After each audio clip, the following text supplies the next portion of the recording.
Yeah, so let's try to expect big games from both teams, especially itong Negros 4-game losing streak. Ito ng mga Davao, back-to-back losses na sa Delft. And talking about adjustments, no, again, yung departure ni Jeff Comia, really malaking trabaho para kay Coach Bonnie Garcia, especially yung defensive pattern. Kay June Manzo.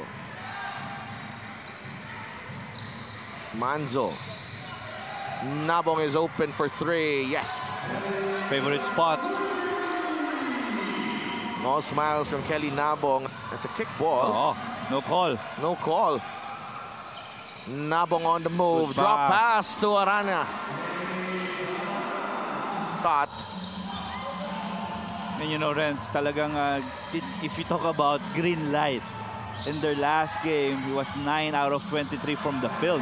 So kahit ganong karaming tira niyan, ibibigay lang talaga ni Coach Bonnie Garcia. Mangat si Delphin Coach Louie. Maraming salamat, Mika. And syempre, when you have players going and leaving, you have opportunities for other players as well. Negros Muscovados team, eventually. Una drives left. Oh, great move. Galing kay James Una. Yeah, great. Renz Palma. Tumatakbo ngayon. Palma. Good pass. Nice pass to Jeremy Cruz. And the luxury of having a player like in the likes of yung nagiging outlet eh. That's true. Here's Igalo. Atake against Palma. Igalo getting aggressive. 6 points already itong. Sabi ni Renz Palma, wait lang. Oo. Ito ako, titira ko na 3, pabanda pa. That's all confidence. Palma goes all the way. Nice pass to Flores.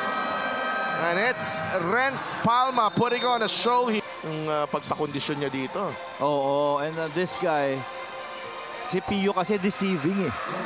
Pero yung smarts niya, yung his basketball IQ, outstanding sa Delft. Remember where I saw that combination, Gabriel and Formento. I remember. And Bonnie Garcia. San Lorenzo. San Lorenzo. As you TH Tomalip. Wala. Utren Andrada with the rebound. Bonbon to Lohera. Atake si Kurt. Layup, no go. Tomalip with the tip-in. This quarter score is brought to you by GameX Sports, the official online basketball ending partner of the MPBL. 7 of 17 para sa Negros, 6 of 19 for Davao. Field goal shooting in that first quarter. Lorenzo. Gabriel, pick and pop. Yes! Ayun ang malapit na pick. Actually, and magandang pick up eh. Kasi yung nakikita kong pinick up ni Coach Bonnie Garcia for the Negros are quality point guards sa Delft. Oo. Kinonvert eh. Maraming kinonvert na player itong si Coach Bonnie early in the season. Flores fakes the handoff, takes the shot and knocks it down. Oh, it started when they step up defensively sa Delft. Mas naging aktibo sila defensively, mas gumagalaw na sila. Then, after that, Gabriel. Kani. Good move. Nice move. Hubert Kani.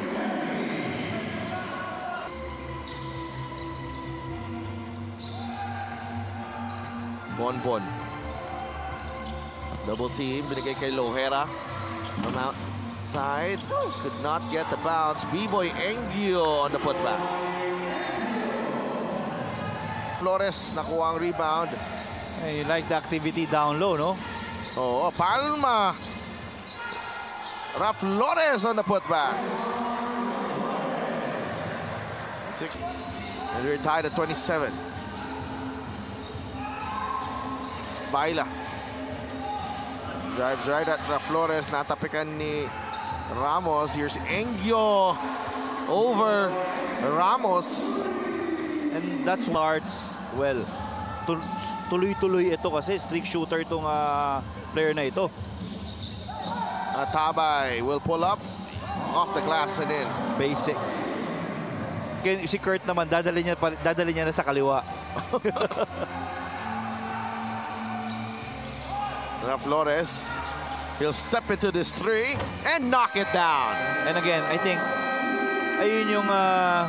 This halftime score is brought to you by GameX Sports, the official online basketball ending partner of the MPBL. Started out dito sa second half nitong game na to. And you know, for Davao Occidental, if they wanted really to maximize itong si Arthur De La Cruz, siguro mas dapat objective yung kanila. Maganda na, pang big man na talaga eh. Oo. Ngayon, kitang-kita mo na it is around 6'4", 6'5". Kasi before, medyo Yankee eh. Kaya 36-32, Davao has scored a couple of baskets here in the third. Negros naghahanap pa ng una nilang basket, binigay agad ni Renz Palma. Especially going to his right. That responsibility, and there are others who really relish that opportunity. One of them is Renz Palma, who now has 10 points in the ball game. Engyo with a response. Yeah, 8 points off the bench. Naagaw ni Engyo. B-Boy leaves it to Art for the 2 points. Bonga. Gabriel saves it to Raflores. Raflores to Palma. Palma is blocked by Engyo. Raflores puts it back in. Oh, J.R. Raflores. That's a tough shot. Palma is ahead of the pack. Great pass by Gabriel. The hang time from Renz Palma. Yeah, favorite move. That sidestep. Flores. Touchdown. Oh!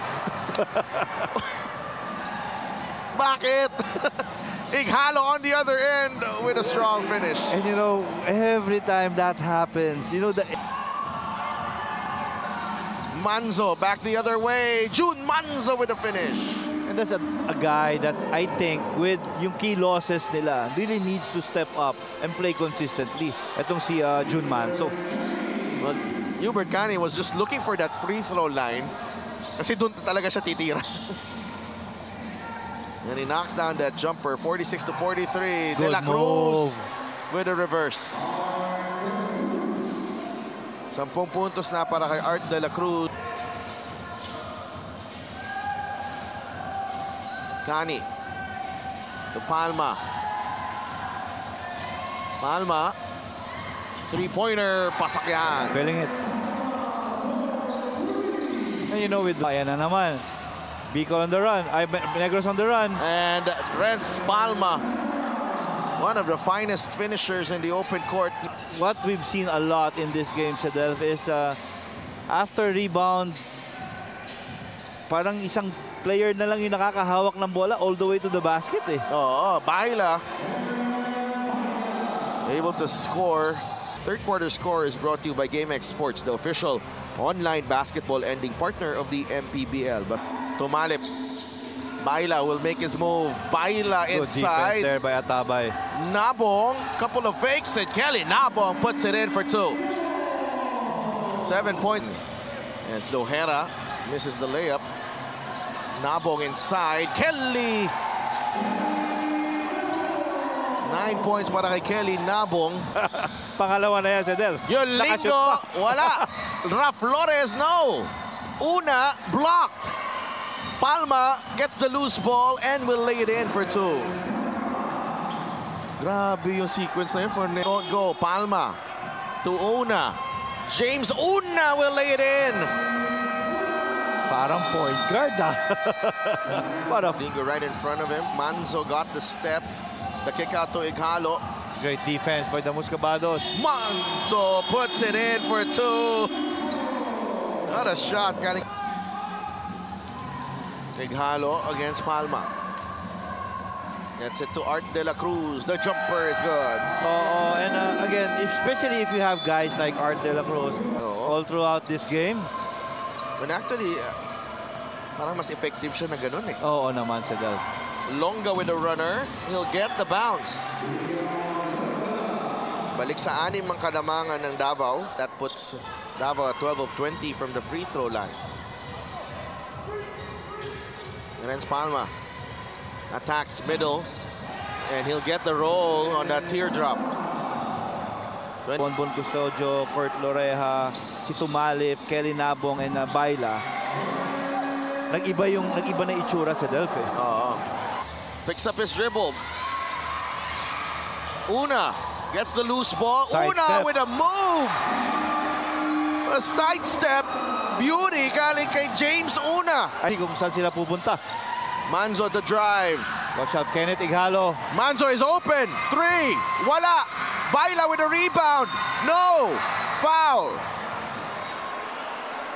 Wow. That's Second free throw. Good. Second to the last timeout para kay Coach Bonnie Garcia and the Negros Muscovados. Palma down low. Naagaw. Loose ball ends up with Manzo. what a sequence. Did they need to foul there? Oh, yeah, crucial free throws for Manzo.